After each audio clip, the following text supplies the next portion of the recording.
Welcome to today's webinar, and I am thrilled to introduce to you our guest speaker today. We have Joan Green. She is a speech language pathologist, assistive technology specialist, and mother of four. She was an early implementer of technology to help children and adults of varying abilities speed up progress towards their goals. For over 30 years, she has helped children and adults with both developmental and acquired disabilities and has written several books and online courses to share what she knows to help others. She regularly speaks on a wide variety of communication, cognitive, literacy, and learning topics, focusing on sharing cutting-edge resources and strategies that empower families and professionals to improve engagement and achievement with the help of their computers and mobile devices. She earns her living by providing professional development, collaborative sessions, as well as individual therapy and guidance, either in person or online. So I want to give you a warm welcome, Joan. Thank you for joining us today. Thanks so much for having me, Emily. Today we're going to talk about embracing advances in technology as speech-language pathologists beyond AAC and apps. A few disclosures. I have authored several books. The latest one is called Assistive Technology and Special Education, Resources to Support Literacy, Communication, and Learning Differences, the third edition, and I do receive royalties for that. And I offer, I have a link here to my website and to some courses, so I do make financial gains. I do not have any financial relationships with any companies that create resources that I'm going to share with you today. So I always say my only bias is that I have used all of these and I find them enormously helpful. And my speaker disclosures are that I am an employee of the Learning Corp, which is the maker of the Constant Therapy app.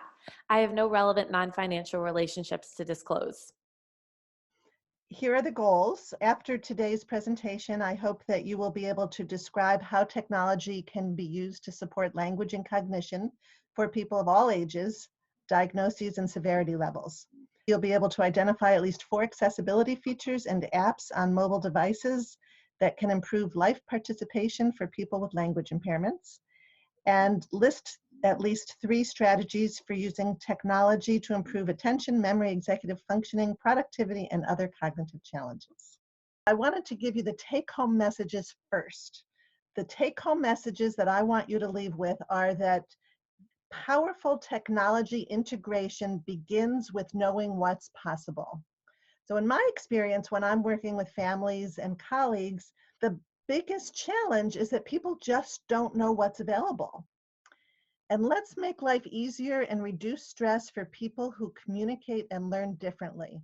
So we all have so many devices at our disposal. We have computers, we have phones, we have tablets, and we may use these in our own personal life, but we often don't think about how the many accessibility features and apps and just tools that we use all the time can really empower the students and the adults that we're trying to help. So we're talking about getting started using everyday technologies. I'm not going to be mentioning today any special devices that you have to get just in order to provide speech therapy. All of these tools that I talk about today are available on your computers and tablets and phones. And what we need to do is start slowly.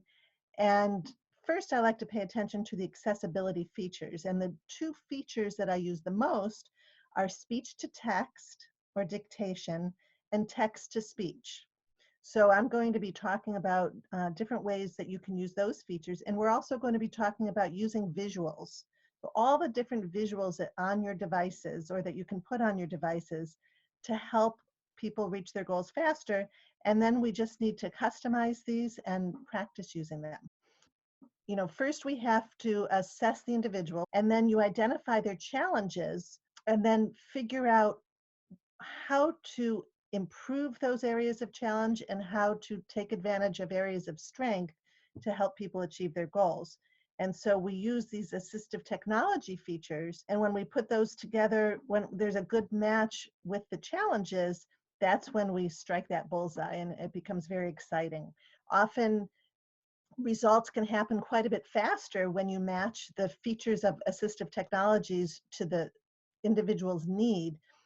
Within a couple of sessions, you can really change their ability to participate in tasks and life's events. So if when we think about challenges, is it ever that they're not comfortable with technology or they are unfamiliar with technology? I'm just curious how you overcome that challenge Sure. or And that barrier. I work with a lot of older individuals who are not comfortable with technology. So I do not presume any prior knowledge or experience using, let's say, an iPad or Google Chrome apps and extensions. I don't presume that individuals are already familiar with that. So a part of it is training individuals about this, but the fact that someone's not comfortable with technology might not necessarily be a barrier. Absolutely. You don't need to be good at it already. You just have to be open to learning. To make this real for all of us watching this, I thought that we would talk about a few scenarios first. So I saw a head injury survivor a few weeks ago, and he comes in and he's exhausted, and he is really into technology, but he's woken up all the time at night from spam calls. So that's scenario number one. Scenario number two is a high school student with ADHD needs to do his homework, but as we all know, it can be a huge source of distraction, and friends keep texting him, and he just cannot get back on track. Um, Scenario number three is I was working with a woman who has mild cognitive impairment, and she really wants to practice using apps because it makes her feel that she's taking ownership of her own rehabilitation. But she's not very dexterous, and whenever she's touching, if she's touching her iPad, if you put 5 fingers on it, sometimes you get to another app and you get out of the app and you don't even want to. And so it's hard, it's just a source of frustration. And the fourth example is I was working with a child who's on the spectrum, and he's stimming off of the iPad. The iPad is a source of stress and struggle within his family. And all he wants to do, it seems he just wants to get in and out of apps and go to YouTube and watch these videos. And you know that some of these apps that you've learned about are great, but it's just not even worth it because when you bring out the iPad, it just causes a struggle. What I love about these examples is that it shows that these attention difficulties are not specific to one age or one diagnosis. People across the spectrum are encountering some of these issues related to attention. So I'd love to hear some solutions that you might have. What do they all have in common? To me, the first thing that I think about is that we need to get in better control. They all are susceptible to distractions, and they all will benefit from fewer distractions and better control of devices. The research says that there is no such thing as multitasking, even though we say we're multitasking all the time. You can't really do two cognitively tasking things at once. What happens is you're switching and shifting between tasks, and you actually don't do either of the tasks as well. So the quality of work deteriorates as we shift between tasks. So when you're working with an individual with ADHD, or anybody really, and they're constantly being interrupted by their devices, it's going to take twice as long, and the outcome will not be as good. The second point I wanted to make here is that sustained focus promotes new learning and productivity, especially when we are in flow. So when a child or an adult, if they're in a state for them that's ready to learn and they're not interrupted, that's when the best learning happens. Also, there's so much anxiety out there and stress that are leading to huge, huge problems. And whenever we're less stressed, everybody learns better. And the last point I wanted to make is that our intentions and mindsets affect our outcomes. So if you begin to use your technology with a specific purpose in mind, you're going to get a whole lot more out of it. So the big question, how can we get better control of our devices? Well, what I did in this slide is a lot of individuals don't realize that if you're using an iPad or an iPhone or an iPod, there's something called guided access. And this has been available since iOS 6. It's been quite a few years now, but a lot of families come in to see me and they still haven't heard about guided access. And so what you do is you triple click this home button. On the newer devices, it's a side button. On all the devices that I own, I don't have the latest one, it's the home button. You triple click. So first you have to enable it. You go to settings and then general, and you can see here, you go to the accessibility settings and then guided access, and you set up a passcode. And so I always tell people the passcode should not be something that the individual that you're trying to use this with knows. So it can't be the same passcode as when you start using your device. And and at this point, when I'm helping people set up passcodes, I always say, well, and where do you write down your passcode? Or what are you going to do if you forget your passcode? Because it can be a huge disaster if you use guided access and then you can't get out of it. And so what you're doing is once it's enabled, you go to the app that you want to open up and you set it up. You triple click and then you can circle certain places on it that you want to deactivate. So this is a picture of exactly what happens. So you start using an app.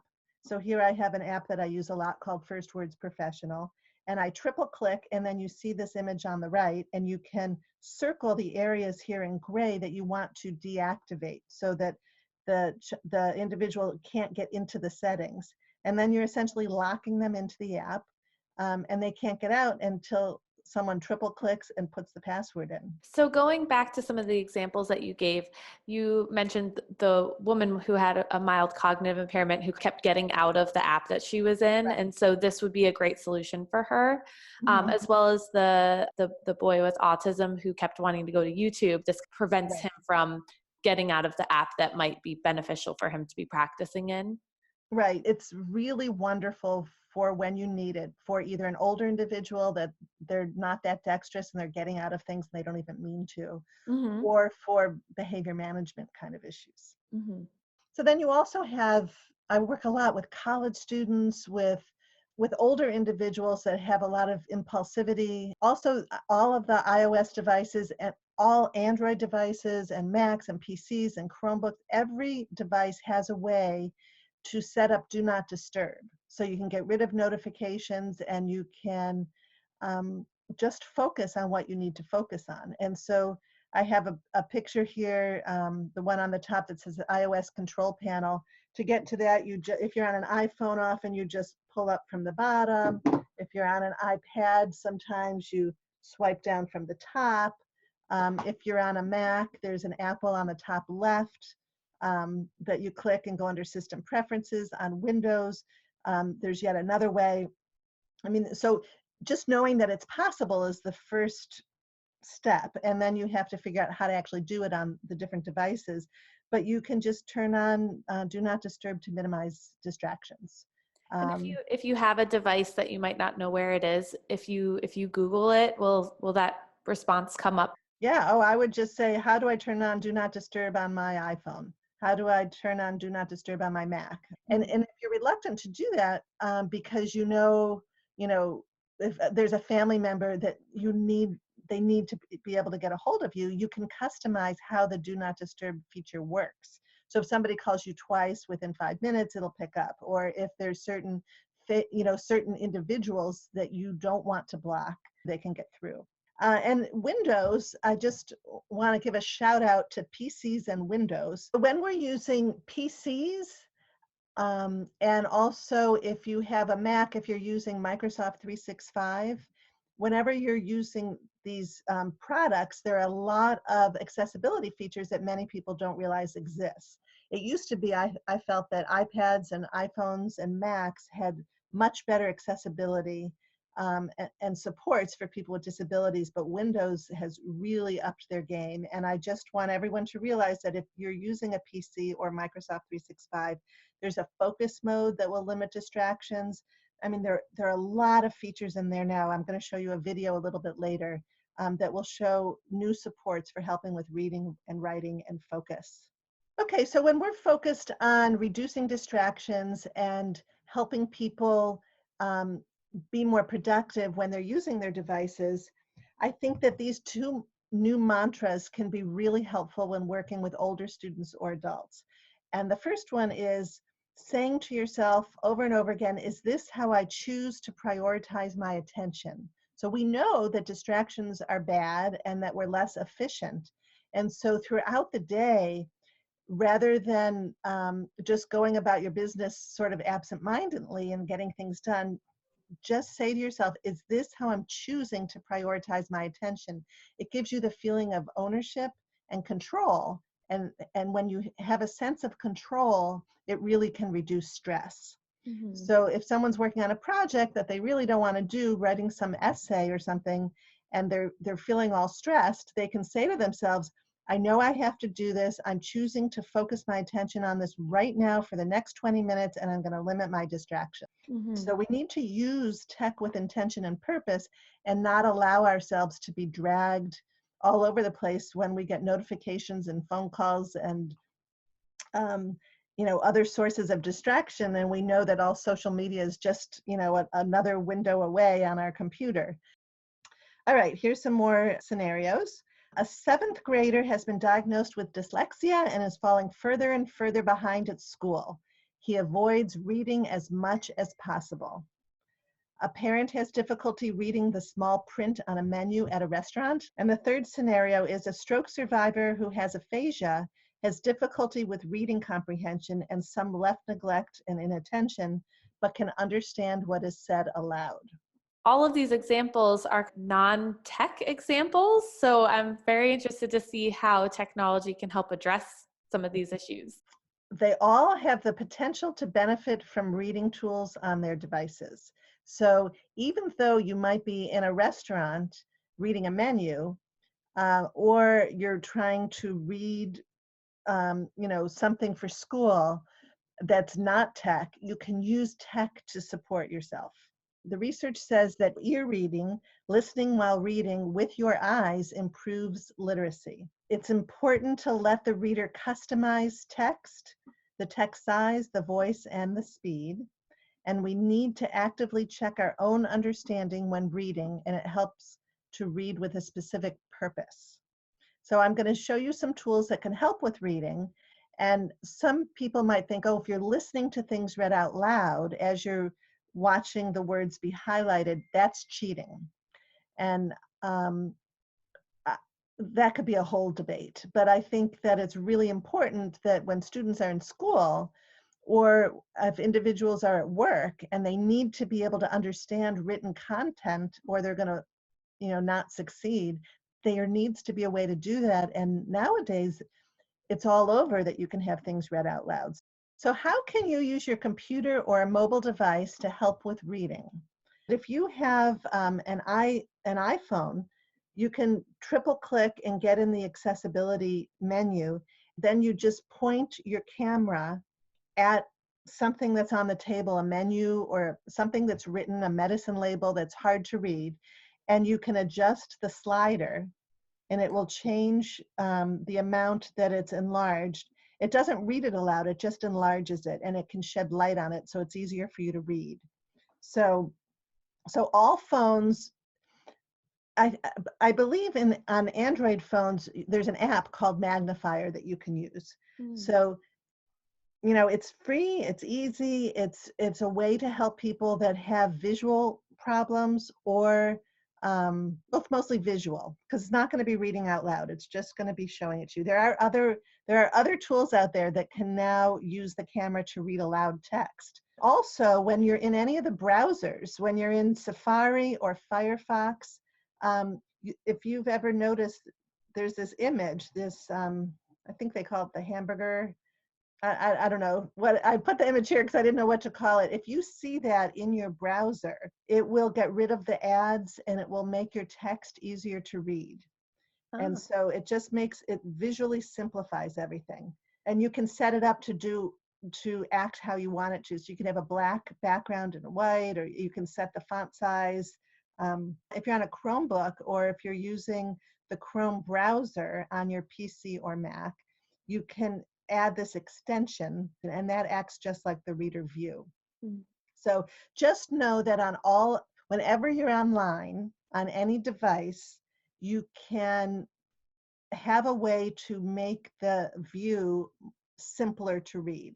So I spoke before a little bit about Microsoft and all of the new accessibility features they have. And I want to share with you, I think it's a 2-minute video done by Microsoft on their new reading view. And it also talks a little bit about different accessibility features that are built in now. Today I'd like to show you how you can personalize your reading experience in the web. Open Microsoft Edge and go to a web page that you are interested in. I'm on the official Microsoft blog.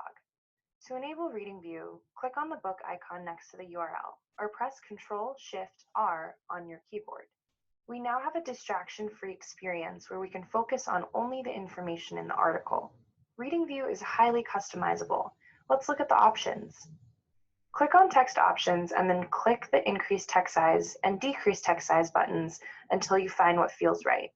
You can also adjust the page theme. I prefer white on black, so I'm going to select it. But maybe you don't want to read. You also can have the text read aloud to you. All you need to do is click the Read Aloud button. Today we celebrate the 7th Annual Global Accessibility Awareness Day.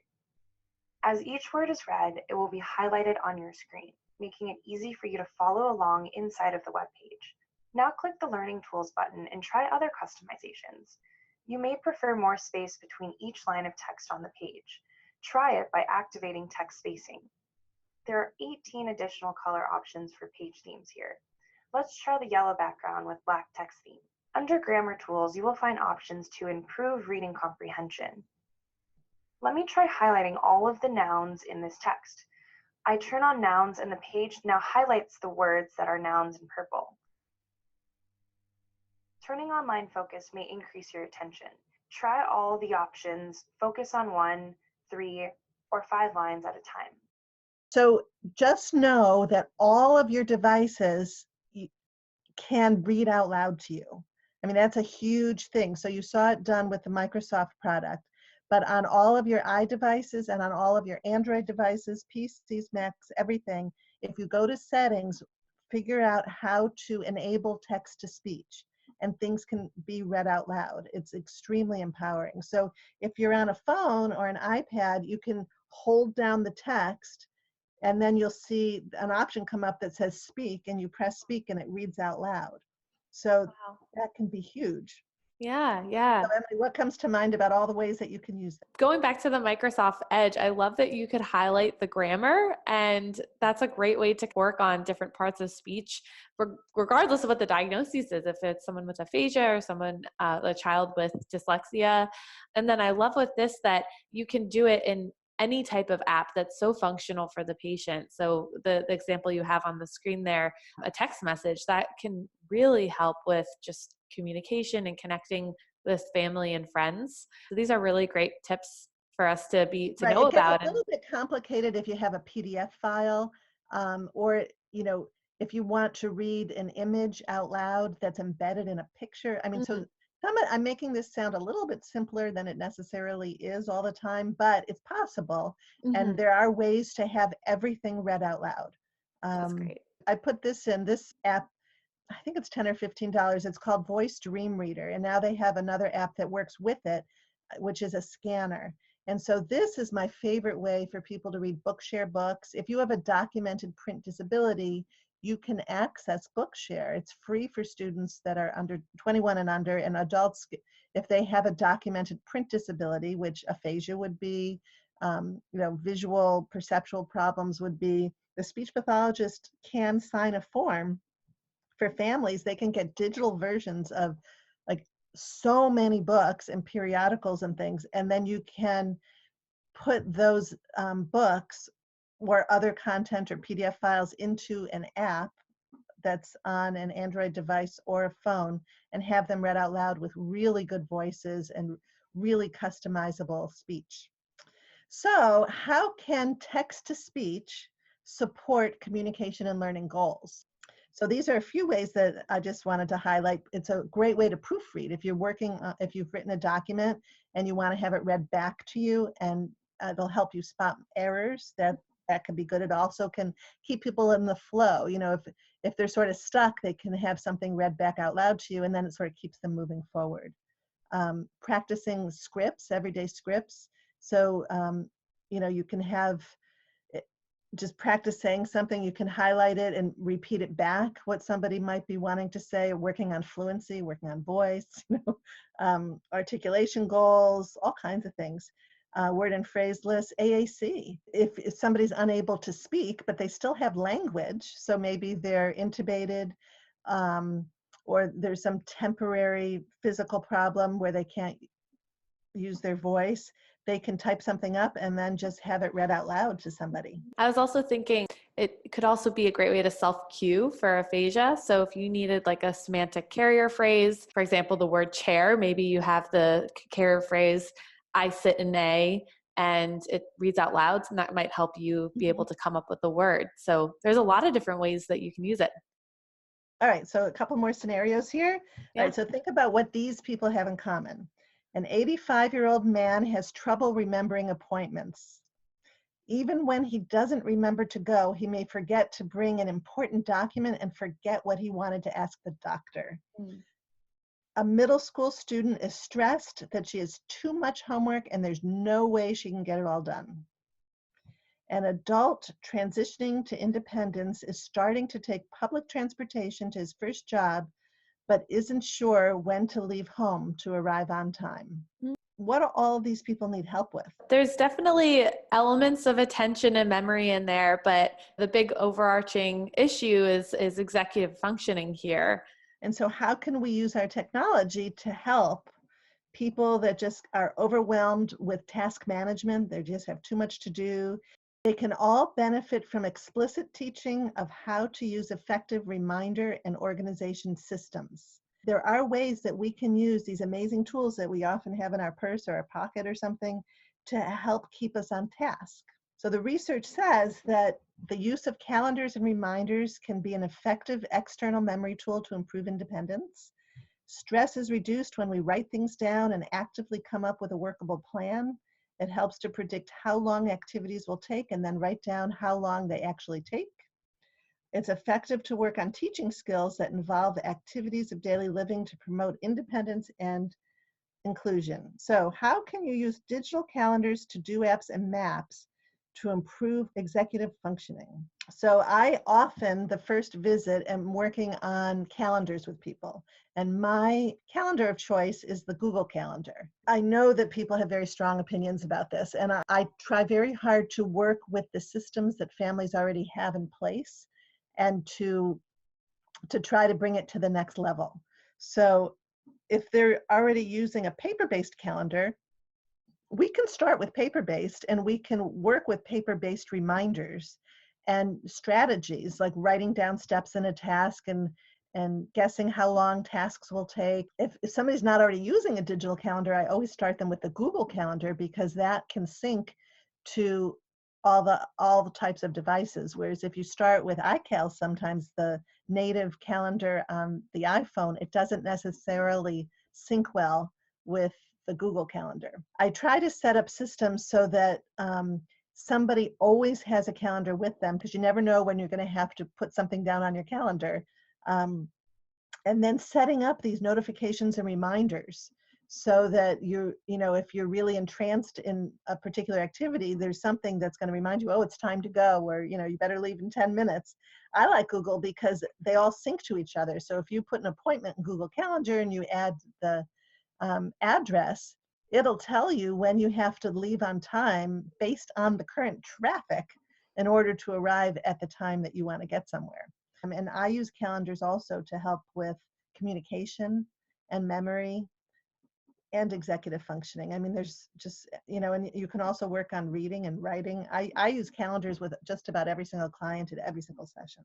Google Keep is a to-do list. So often when I'm working with students, I'll say, if often people are just so stressed, and I'll say, what's weighing heavy on your mind? And they might talk about classes that they're taking at school, or somebody who's working and who had a concussion might feel, all these family obligations that they have to do or work-related tasks they have to do. And so I'll say, okay, let's make a note, pick a color, and let's just brainstorm all the things that you have to do, and you can rearrange them and put them in different orders and have different notes and set up different types of reminders. So you get a text message or you get an email notification. And it really, really helps reduce the stress and help people come up with a plan. You can share it with your family too. Mm-hmm.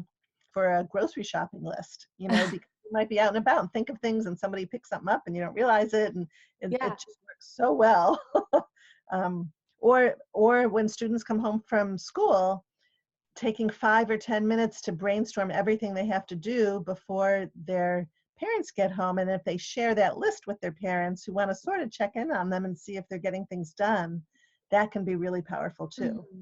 Using maps is a really good tool. So for example, I had that example about somebody gets to the doctor and doesn't remember what they want to ask him. So if you use Google Map, or you can use Apple Map, depending on how you set things up, you can get turn by turn directions. Or the adult who's transitioning and needs to figure out how to take public transportation to get to a work site, Google Maps has options for public transportation, wheelchair accessibility. I mean, it's really come a long way. If you integrate the maps with your Google Keep or your Google Calendar, under Notes, you can write down things that you need to bring or questions you want to ask the doctor, and have these reminders pop up so that the information is there based on a GPS location. So when you arrive there, the message comes up to you, oh, remember to do such and such. And also, as speech pathologists, we can practice, verbalizing directions, step-by-step directions, following directions, or somebody with aphasia who's unable to speak. If you show them the map, maybe they can show you where they want to go if some of those visual perceptual skills are still intact, which often they are. Another set of scenarios: a stroke survivor has expressive aphasia and needs a great deal of practice to improve communication skills. A high school student has dysgraphia and has difficulty getting started with written assignments. A journalist had a mild concussion and is having an easier time retrieving words in her native language. A child with autism spectrum disorder is very motivated practicing speaking skills when he can see the words as he speaks and listen back to what he said. And so from that, one of those first few slides, we talked a lot about text to speech, and now all of these have to do with speech to text, or talking and having it typed what you say, or audio recording. And all devices can do this for free. So one of my favorite ways to use speech to text is with Google Docs. And I know that a lot of speech pathologists who are not in the schools might not know about the power of Google Drive and Google Apps and Google Docs, but I use them all the time. It's free and you can use them on any device. And so voice typing is just a feature that's included in the tools menu here. And so you can just select voice typing here. And then when you press this red circle, you start talking and it types what you say, and it's incredibly accurate. You don't have to do much training at all. Also, you can dictate in your native language, and then can automatically translate it to English. It's just unbelievable, and all this is free. So this feature of dictation, being able to talk and have things typed for you, look around on your devices, look under settings, look on your keyboard. If it's an on-screen keyboard, there might be an image of a microphone. All the devices can do it. What I wanted to really highlight here is that without adding any specific functionality, if you go to this tools menu, there's a drop down and there's voice typing. And so all I need to do, when the microphone turns red, I can start to dictate, period. It's amazingly accurate, exclamation point. It's so cool, and it works. It's not a magic solution for people who are unable to write, because you still need to have the words and you still need to be able to organize. Mm-hmm. But it's a tremendously powerful tool to use.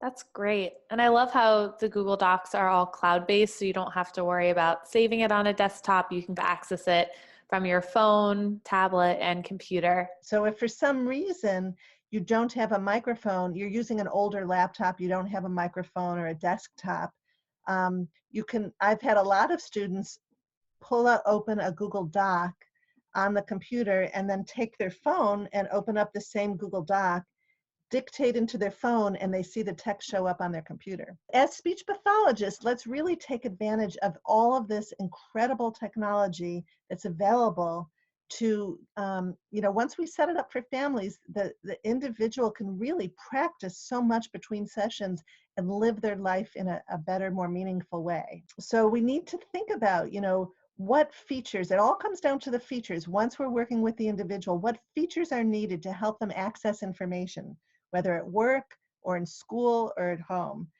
What do these people need to be actively engaged in society? What do they need to be able to participate and communicate and form meaningful relationships? And our goal is to help with communication for whatever's functional in people's daily lives. And technology is just such a part of everyone's daily lives now. Right. So when you're using your devices, explore those accessibility settings and options when you're using apps and programs and devices. So we need to be tech-savvy speech pathologists, and we need to embrace learning and taking ownership of this process. As speech pathologists together, we can figure this out and network with each other to stay current on evidence-based practice and keep up with new ways to help people communicate and learn, taking advantage of mainstream accessibility features so that we can empower people to help themselves. It can get overwhelming, but if you start small and gradually start trying to use some of these new features and apps, I think that as we're working to improve skills like actual articulation, actual reading, actual writing, we can help people overcome the barriers with these accessibility features on our devices. Feel free to reach out to me if you're watching this and you have any questions. You can always set up a time to chat or email me at joan@innovativespeech.com. Joan, thank you so much for your time and your expertise. I know I learned a lot today, and I'm really excited that we can share some of these tips and tricks with other clinicians. And I love just the message at the end that it's so important to share all of this information and network with the whole community so that we can all learn from each other. So thanks so much for your time today. My pleasure. Take care, everybody.